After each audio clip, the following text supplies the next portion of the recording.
Okay. So I'm almost scared to ask you this. Probably should be. But what was the strangest in-game item that you have picked up but eventually found use for in a game? Okay, let me stroke my beard thoughtfully.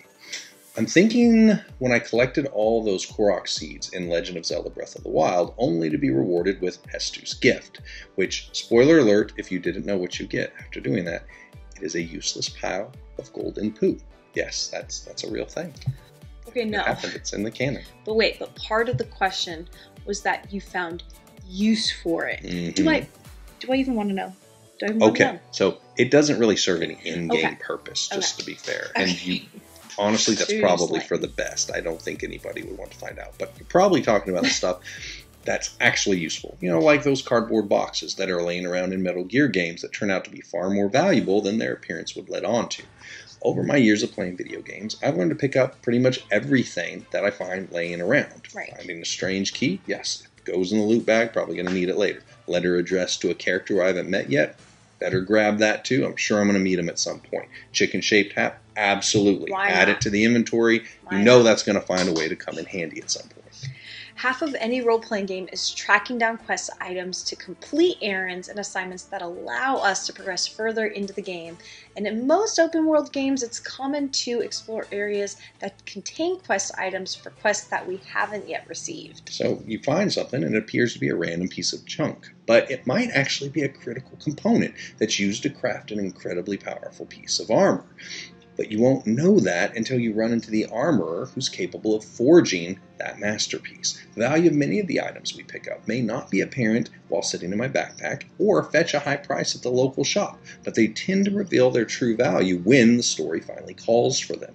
And in most video games, if the developer took the time to not only create that item, but also place it in a specific location within the narrative, there's a good chance they did this for a very specific and important reason. In our real-world lives, we can often feel that the things that are occurring to us and the events we are participating in seem random, inconsequential, and pointless. And in our personal journeys for purpose and meaning, the last thing any of us want is to pursue dead-end paths and hollow-end side quests. We trek through our own personal valleys of the shadow of death, only to find that our reward at the end does not possess any obvious value. Perhaps we find ourselves stuck taking an unplanned and unwanted detour in life. And at the end, we find ourselves holding an experience that only offers more questions. We crave answers that will make these unpleasant inconveniences and painful disruptions meaningful in some way. But as we'll see in the path of Christ himself, these unexpected diversions and seemingly random quest items that we find along the way serve purposes that often don't reveal themselves until the circumstances of our lives call for them to demonstrate their importance. And many times, the oddest items don't show their true value until we're reaching our journey's end. The very first quest items that were recorded as being given to Christ were offered by the wise men who visited him from the east in Matthew. A story I'm sure most of us are probably aware of. We at least know the song, right? We Three Kings and all that good stuff. I'm not going to sing it because we don't have the license. Newly born Christ received the first quest items for his journey: gold, frankincense, and myrrh. And all of those items possessed some kind of inherent value, some more than others, but they were also not necessarily what most people tend to put on their infant gift registry. Now, most of the time it's because it's not an option. Target doesn't really have an aisle just for gold. Now, I would certainly appreciate any amount of gold that somebody wants to send my child's way, but I'm not exactly sure what a baby would find to do with these exotic spices. My guess, based on personal experience with a toddler, is they'd just make a giant mess with them. But these gifts were about to serve a very practical purpose, as well as provide a deeper meaning, foreshadowing the path that Christ would walk, such as the first very painful detour of our Lord's young life, when he was chased out of his home and into Egypt by people who were seeking his life.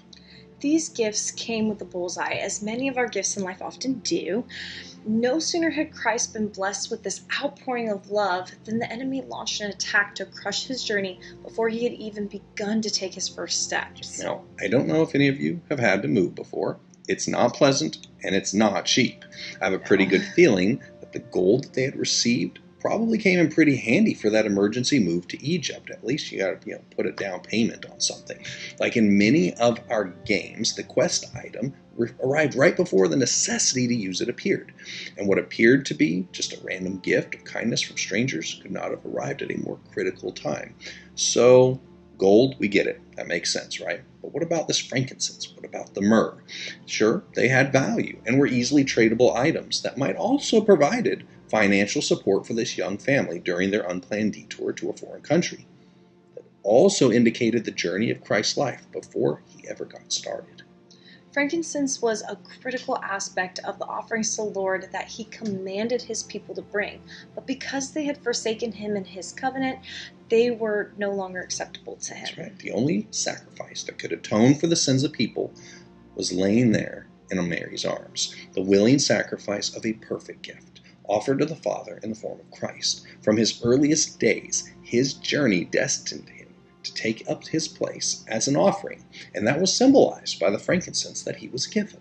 And I believe we all know how his story reaches its climax and the purpose for that myrrh, a spice that was used for preservation during the burial process. The gifts that Christ received, as well as some of the people he met along the way, like Nicodemus and Joseph, who had only previously pursued him privately, they finally revealed their full purpose. Christ's path as an innocent exile to Egypt, a perfect sacrificial offering for humanity, a willingly executed and entombed human.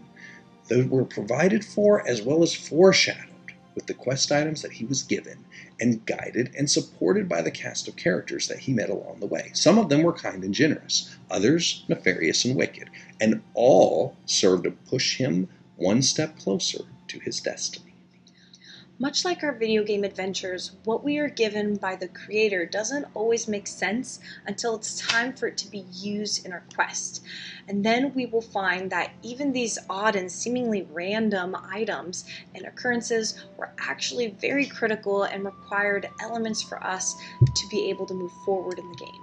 If things aren't making a lot of sense in our lives right now, it might be because we're expecting these quest items to be functional right now, when their intended and designed usage might be a bit further on down the road.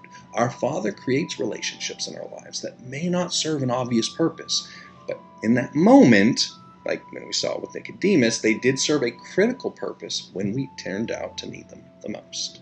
He may provide us keys for doors that are meant to be unlocked at another time, or develop skills within us for a journey we aren't even aware that we should be preparing for. Perhaps what we've endured, the events that have happened to us, are confusing right now.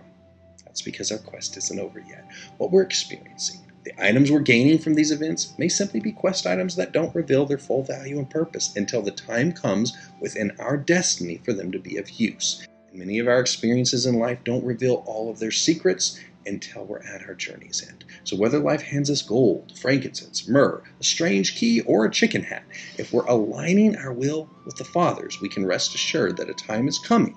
We will not only need it, but we will be unable to proceed further without it. And if our current season in life has us moving, staying, riding, or hiding, we can find peace knowing that wherever the Lord guides us, He will also provide for us, even if His provisions comes in the form of something as seemingly odd and strange as an empty cardboard box.